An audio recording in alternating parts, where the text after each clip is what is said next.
متاسفانه همساله در پی صدمه‌های نقلیاتی در جمهوری تاجیکستان نفران زیاد به هلاکت رسیده، صدها نفر دیگر برای همیشگی معیوب و مجروح می‌گردند. طبق اطلاع رسمی طی 7 سال اخیر در راه‌های جمهوری 10,000 صدمه نقلیاتی به قید گرفته شده است که در نتیجه حدود 3300 نفر به هلاکت رسیده، 11800 نفر دیگر جراحت‌های گوناگون جسمانی برداشته‌اند.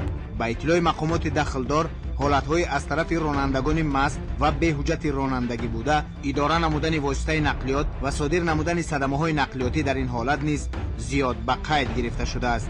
باعث تأسف است که پشت چنبر ماشین نشستن یک نفر به حجت یا در حالت مستی بوده عاقبت به صدمه نقلیاتی می‌آورد و انسان‌های دیگر را بدبخت می‌کند. شام 1 نوامبر سال 2017 در این منطقه راه از جانب راننده نامعلوم ساکن 26 ساله ناحیه رودکی سفرعلی رازقوف پخش کرده شد که نام برده جراحت‌های وزنین جسمانی برداشته در جای حادثه به هلاکت رسید. هرچند بعد حادثه مذکور راننده از منطقه حادثه فرار نمود، ولی همگی بعد چند ساعت از جانب کارمندان بازرسی دولتی اتومبیلی وزارت کارهای داخلی جمهوری تاجیکستان معین کرده شد که این صدمه را ساکن ناحیه واسه لالگل خالقوه در حالت مستی انجام داده است. بعد گذراندن کارهای فوری جستجویی، راننده مذکور لالگل خالقوه ساکن ناحیه واسه ولایت ختلان، راننده اتومبیل اوپل استرا رقم قید دولتیش 4387 DD03 در کوچه جبار رسولوف ناحیه سینای شهر دوشنبه بازداشت می‌گردد. چون مشاهده می‌شود که راننده در حالت سرخوشی قرار دارد، برای تصدیق کردن حالت او را برای تشخیص به مرکز نرکولوژی آوردند. دکتر نباشد چند کنش دیگه هنگام گذراندن معاینه طبی نرکولوژی شهروند خالق الله لقای بانه سال تولدش 1970 هنگام از نظر گذرانی معاینه طبی نرکولوژی در حالت مستی درجه میانه قرار دارد. نشانداد الکاتست 0.57 میلی گرم در یک پوفی کرده شده. باز علاوه محلول آب دهم گرفته شد با اصول الکاسنسر 1/10 پرمیل نشان داد. در لحظه های اول بازداشت هرچند طبیبان مرکز نرکولوژی در حالت سرخوشی قرار داشتن لالگل خالقوه را بعد گذراندن تشخیص طبی معین و آشکار کردند، ولی او دعوا میکرد که در حالت مستی قرار ندارد. نوشیدگی نستم گفتم که من تشنه‌ام برای آب بیار. رفت آب آورد. یعنی نرپیتکه کبود آب آورد، من نوشیدم آب. فهمیدی من اراخر پیانیستگری تری آدم نیستم، بیست آدم مرا میدونه که من کیم. با اون خبوتک مست کردن؟ مست نکنم، من مست پس نیستم. چخیل من مستم؟ متاسفانه بجز نداشتن حجت رانندگی و در حالت سرخوشی قرار داشتن، همزمان از جای حادثه فرار کردن راننده لالگل خالقوه جرم او را بیشتر کرد. در حالی که موافق طلبات بند 2 و 5 قاعده حرکت در راه، هنگام روی دادن فلاکت راه و نقلیات، راننده‌ای که به آن علاقه دار است وظیفه دار است که واسطه نقلیات را فوراً باز دارد، از جای نجنبد، چاره‌های امکان پذیر را عاید بر رسانیدن کمک اولیه طبی به ضرر دیدگان اندیشد، یاری تعجیلی طبی را دعوت نماید، در حالت فوق‌العاده ضرر دیدگان را به واسطه نقلیات راهگذر و اگر این کار غیر امکان باشد به واسطه نقلیات خود به مؤسسه طبابتی نزدیکترین رساند، نسب خود، رقمی به قیدگیری واسطه نقلیات خود را با نشان دادن حجت تصدیق کننده شخصیت یا شهادتنامه رانندگی و حجت به قیدگیری واسطه نقلیات خبر دهد و به جای حادثه برگردد. ولی راننده لالگل خالقوه این کارها را نکرد. بعداً از جانب پروکراتورای ناحیه رودکی نسبت لالگل خالقوه با ماده‌های 212 و 127 کدکس جنایتی جمهوری تاجیکستان پرونده جنایتی باز کرده شد. در رفت صحبت با مفتش پروکراتورای ناحیه رودکی که پرونده مذکور را تفتیش نموده است، معین شد که لالگل خالقوه در سال 2016 از جانب سود ناحیه واسه بنابر پشت چنبر ماشین نشستن در حالت مستی مجازات شده برای 2 سال از حقوق رانندگی محروم شده بود، ولی مهلت 2 سال نگذشته باز به حجت رانندگی و در حالت سرخوشی پشت چنبر ماشین نشست که این دفعه سبب مرگ جوان بیگناه گردید. نسبت خالق لولاگل غایبونا از جانب پروکورور نوحه رودکی با ماده 212 قسم 4 و 127 قسم 2 کدکس جنایتی جمهوری تاجیکستان پرونده جنایتی آغاز گردیده نامبرده زاده و استقامت کننده نوحه واسع ولایت ختلون بوده قبلا با ماده 332 کدکس حقوق ویرانکنی ماموری جمهوری تاجیکستان از جانب سود نوحه واسع برای ویران کردن قاعده حرکتی را به خصوص در حالت مستی اداره کردن автомашина گناهکار دانسته او به مهلت 2 سال از حقوق رانندگی محروم کرده شده بود. او از این خلاصه در کاری نبرآورده باز سنه 1 نوامبر سال 2017 شبانه ساعت‌های 23:30 دقیقه از نوحه واسع به سمت شهر دوشنبه آمده در حدود نوحه رودکی جماعت دهات چهارتپه دهه کنستیتوسیا باز به همین صدمه نقلیاتی رخ داد که از جانب او در حالت مستی به حجت رانندگی автомашин را اداره کرده شهروند رازیقوف سفرعلی توکلویچ که سال تولدش 1989 می باشد او را پخش نمود و از جای حادثه گریخت. در نتیجه گزاراندن کارهای فوری از جانب کارمندان شعبه کارهای داخلی نوحه رودکی که سری وقت این چاره‌جویی را گزاراندند سری وقت او دستگیر گردید. در همین حال مسئولان مقامات تفتیشاتی میگویند بجز نشانداد خود گمانبر شده همزمان در رفت تفتیشات از جانب متخصصان معین کرده شد که لاله‌گل خالقова در حالت سرخوشی قرار داشته است. هرچند در لحظه های اول بازداشت شدنش راننده ادعا میکرد که در حالت مستی قرار ندارد. در حقیقت او در حالت سخت سرخوشی که بود که از جانب متخصصان این حالت آشکار گردید که او در حالت سخت مستی قرار داشت. از این رو او میدونست که با این قانونشکنی به جوابگیری کشیده می شود. از این رو طبق نشانداد او که برای یگانه راه خلاصی را در گریختن دید و به اون جبریده یعنی رازیقوف سفرعلی یگان کمک یگان یاری اولین درجه نرسونده از جای حادثه فرار کرد. به همین خاطر از جانب پروکورور نوحه نسبت او با ماده 127 قسم 2 کدکس جنایتی جمهوری تاجیکستان پرونده جنایتی آغاز گردید.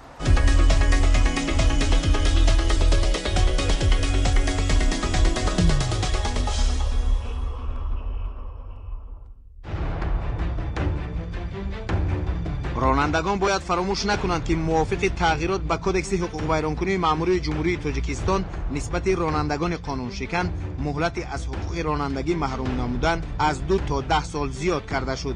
جوابگری برای به حقوق رانندگی اداره نمودن واسطه نقلیات نیز پرزور کرده شده. اندازه جریمه از 150 250 سومونی سالهای پیش تا 12500 سومونی زیاد کرده شده است.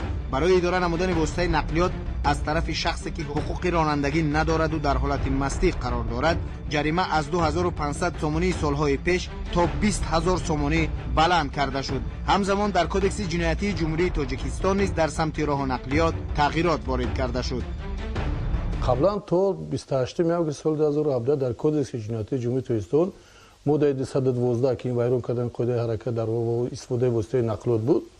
اینجا قسمی 1 2 و 3 بود. بعد وارد نمودن تغییرات علاوه ها یعنی با کدکس جنایتی جمهوری تاجیکستان به خصوص ماده 212 2 قسمی نو تغییرات وارد کرده شد علاوه کرده شدند. از جمله ماده 212 قسم 4 و ماده 212 قسم 5.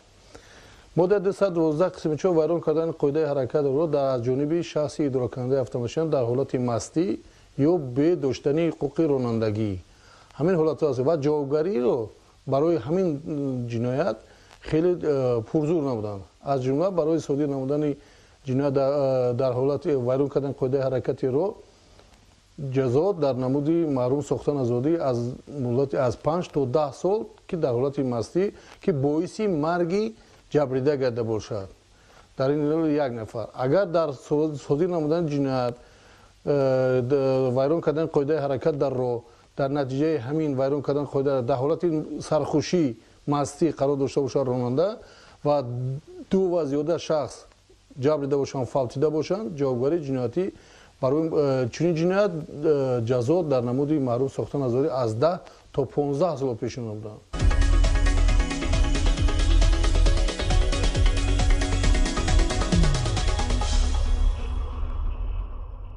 صادر نمودن همین جنایت در ماده 212 قسم 4 و 127 قسم 2 کدکس جنایتی جمهوری اسلامی 19 январи соли ҷорӣ дар суди ноҳияи рӯдакӣ парвандаи ҷиноятӣ тибқи ду моддаи кодекси ҷиноятии ҷумҳурии Тоҷикистон нисбати Лолагул Холиқова, сокини ноҳияи восеи вилояти Хатлон баррасӣ карда шуд. дар рафти мурофиаи судӣ айбдоршаванда Лолагул Холиқова пурра ба гуноҳи худ иқрор шуд.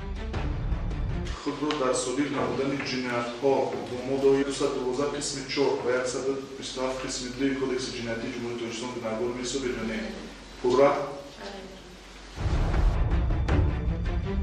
дар сухани охирони худ айбдоршаванда Лолагул Холиқова аз хешовандони Сафаралӣ Розиқов, сокини 26-солаи ноҳияи рӯдакӣ, ҷавоне ки зери чархи мошини ӯ монда ба ҳалокат расида буд, узр пурсида изҳори ҳамдардӣ намуд.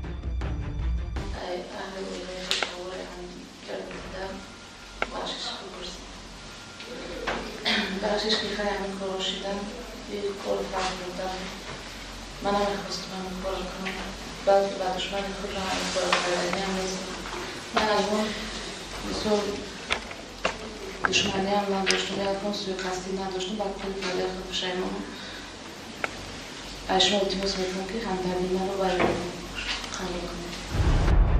ҳарчанд айбдоршаванда Лолагул Холиқова дар рафти мурофиа узр пурсид, вале ҷониби даъвогар узри пурсидаи ӯро напазируфтанд ва барояш ҷазои сангинтарро талаб намуданд.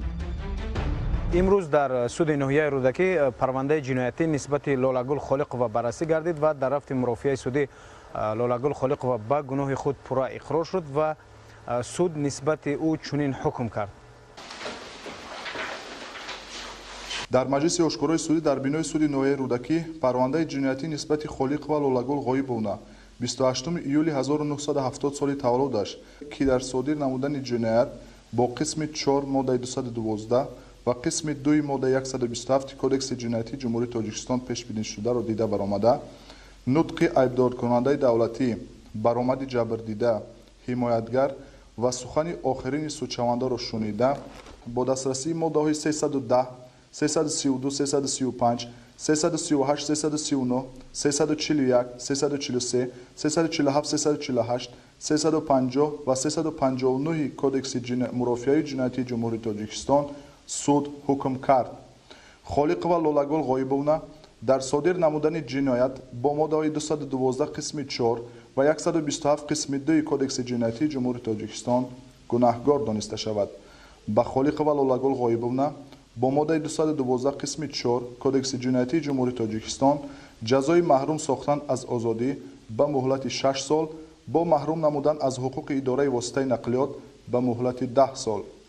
با ماده 127 قسم 2 کدکس جنایتی جمهوری تاجیکستان جزای محروم ساختن از آزادی به مهلت 2 سال با محروم نمودن از حقوق اداره واسطه نقلیات به مهلت 2 سال در اساس طلبات ماده 67 قسم های 2 و 5 کدکس جنایتی جمهوری تاجیکستان برای قسما ضمن نمودن جزاهای تعیین شده به سودشونده خالق و لولاگول غایبونا جزای محروم ساختن از آزادی به مهلت 7 سال با محروم نمودن از حقوق اداره واسطه نقلیات با مهلت 11 سال با ادا کردن جزا در کلانیای اصلاحی نظامشان عمومی تعیین کرده شود.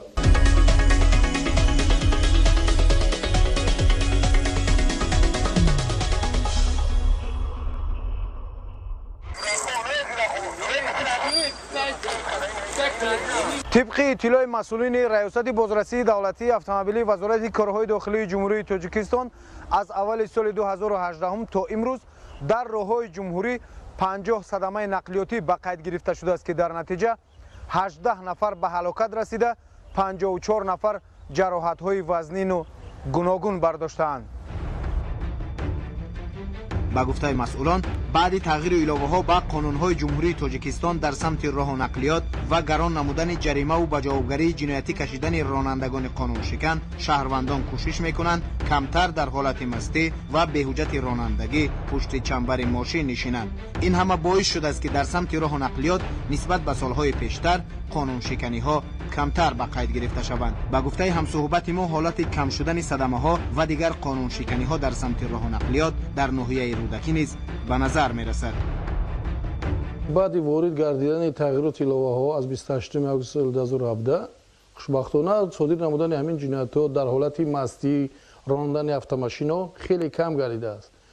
махсусан дар ҳудуди ноҳияи рӯдакӣ тамоман чунин ҳодисаҳо хеле аҳён ба қайд меоянд. мутаассифона ҳамин ҳодисае ки имрӯз мавриди баррасии судӣ қарор гирифт, ин 1 ноябри соли 2017 буд. дигар чунин ҳолатҳо ба қайд гирифта нашуданд. дар ҳолати мастӣ ронандани автомошино низ кормандони бозрасии давлатии автомобила кор фаъолияти худро хеле мустаҳкам намуданд, пурзур намуданд. ба муқобили чунин нафарон муборизаҳои шадид бурда мешавад ки то ки аз байн уман амалияи истифодаи воситаҳои нақлиётро аз ҷониби шахс дар ҳолати мастӣ уман ҷой надошта бошад. ба ғайр аз ҷавобгариҳои маъмурӣ чхеле ки қаблан қайд кардем, қонунгузорӣ бахусус кодекси ҷиноятӣ ҷавобгариро хеле пурзур намудааст. аз ин нуқтаи назар бисёр хурсанд аз он ҳастем ки тағйиротҳо яке аз масъалаҳои доғи рӯзро дар бар гирифт ва хушбахтона чунин ҳодисаҳо хеле кам шуданд. ин ба беҳбудӣ оварда расонда истодааст. ҳамон гунае ки бинанда дар рафти барнома шоҳид шуданд, бо айбу хатогии як ронанда чӣ гуна риштаи умри як ҷавони бегуноҳ ки дар дил садҳо орзу дошт канда шуду нафари ронандаро пушти маҳкамаи зиндон бурд. аз ин ро ронандагонро зарур аст ки дар ҳеҷ ҳолат беҳуҷати ронандагӣ ё дар ҳолати мастӣ пушти чамбари мошин нанишинанд то сабабгори бадбахт шудани худу дигарон нагарданд.